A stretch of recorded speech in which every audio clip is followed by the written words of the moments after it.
Welcome back to filmy rocks. ಕರ್ನಾಟಕದ biggest ಫಿಲ್ಮಲ್ಲಿ ಒಂದಾದ ಭೈರತಿ ರಣಗಲ್ ಇವತ್ತಿಗೆ ರಿಲೀಸ್ ಆಗಿ 35 ದಿವಸಗಳು ಕಳೆದವು.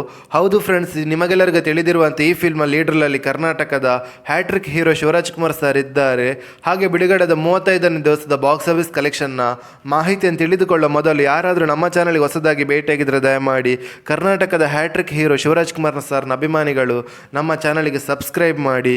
ಯಾಕೆಂದರೆ ನಾವು ಡೈಲಿ ಭೈರತಿ ರಣಗಲ್ ಫಿಲ್ಮ್ನ ಬಾಕ್ಸ್ ಆಫೀಸ್ ಕಲೆಕ್ಷನ್ ಮಾಹಿತಿ ನಿಮಗೆ ತಿಳಿಸ್ತಿರ್ತೀವಿ.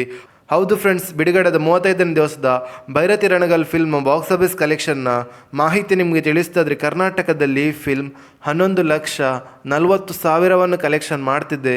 ಹಾಗೆ ಈ ಫಿಲ್ಮ್ನ north Indian box office collection ಬಗ್ಗೆ ಮಾತಾಡೋದಾದರೆ 3,90,000 ಕಲೆಕ್ಷನ್ ಮಾಡ್ತಿದೆ. ಹಾಗೆ ಈ ಫಿಲ್ಮ್ನ ಓವರ್ಸೀಸ್ನ ಬಾಕ್ಸ್ ಆಫೀಸ್ ಕಲೆಕ್ಷನ್ ಬಗ್ಗೆ ಮಾತಾಡೋದಾದರೆ ಬಿಡುಗಡೆದ 35ನೇ ದಿವಸಕ್ಕೆ 8,80,000 ಕಲೆಕ್ಷನ್ ಮಾಡ್ತಿದೆ. ಹಾಗೆ ಈ ಫಿಲ್ಮ್ನ world wide box office collection ಬಗ್ಗೆ ಮಾತಾಡೋದಾದರೆ ಬಿಡುಗಡೆದ 35ನೇ ದಿವಸಕ್ಕೆ 22,50,000 ಕಲೆಕ್ಷನ್ ಮಾಡ್ತಿದೆ. ಹಾಗೆ ಭೈರತಿ ರಣಗಲ್ ಫಿಲ್ಮ್ನ ವರ್ಲ್ಡ್ ವೈಡ್ ಗ್ರಾಸ್ ಕಲೆಕ್ಷನ್ ಬಗ್ಗೆ ಮಾತಾಡೋದಾದರೆ ಬಿಡುಗಡೆದ 35ನೇ ದಿವಸಕ್ಕೆ 57,80,00,000 ಕಲೆಕ್ಷನ್ ಮಾಡಿದೆ. ಹಾಗೆ ಈ ಫಿಲ್ಮ್ನ ವರ್ಲ್ಡ್ ವೈಡ್ ನೆಟ್ ಕಲೆಕ್ಷನ್ ಬಗ್ಗೆ ಮಾತಾಡೋದಾದರೆ 40,80,00,000 ಕಲೆಕ್ಷನ್ ಮಾಡುತ್ತಾ ಬ್ಲಾಕ್ ಬಸ್ಟರ್ ಹಿಟ್ ಆಗಿದೆ ಅಂತ ಹೇಳ್ಬೋದು ಭೈರತಿ ರಣಗಲ್ ಫಿಲ್ಮ್. ಯಾಕೆಂದರೆ ಭೈರತಿ ರಣಗಲ್ ಫಿಲ್ಮ್ನ ಬಜೆಟ್ ಬಂದು 30 ಕೋಟಿ ಆಗಿದ್ದು ಬಜೆಟ್ಗಿಂತ ಹೆಚ್ಚು ಕಲೆಕ್ಷನ್ ಮಾಡಿದೆ ಅಂತ ಹೇಳ್ಬೋದು ಭೈರತಿ ರಣಗಲ್ ಫಿಲ್ಮ್.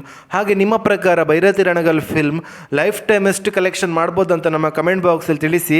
ಹಾಗೆ ಯಾರಾದರೂ ನಮ್ಮ ಚಾನಲ್ಗೆ ಹೊಸದಾಗಿ ಭೇಟಿಯಾಗಿದ್ದರೆ ದಯಮಾಡಿ ಶಿವರಾಜ್ ಕುಮಾರ್ ಸರ್ನ ಅಭಿಮಾನಿಗಳು ನಮ್ಮ ಚಾನಲ್ಗೆ ಸಬ್ಸ್ಕ್ರೈಬ್ ಮಾಡಿ.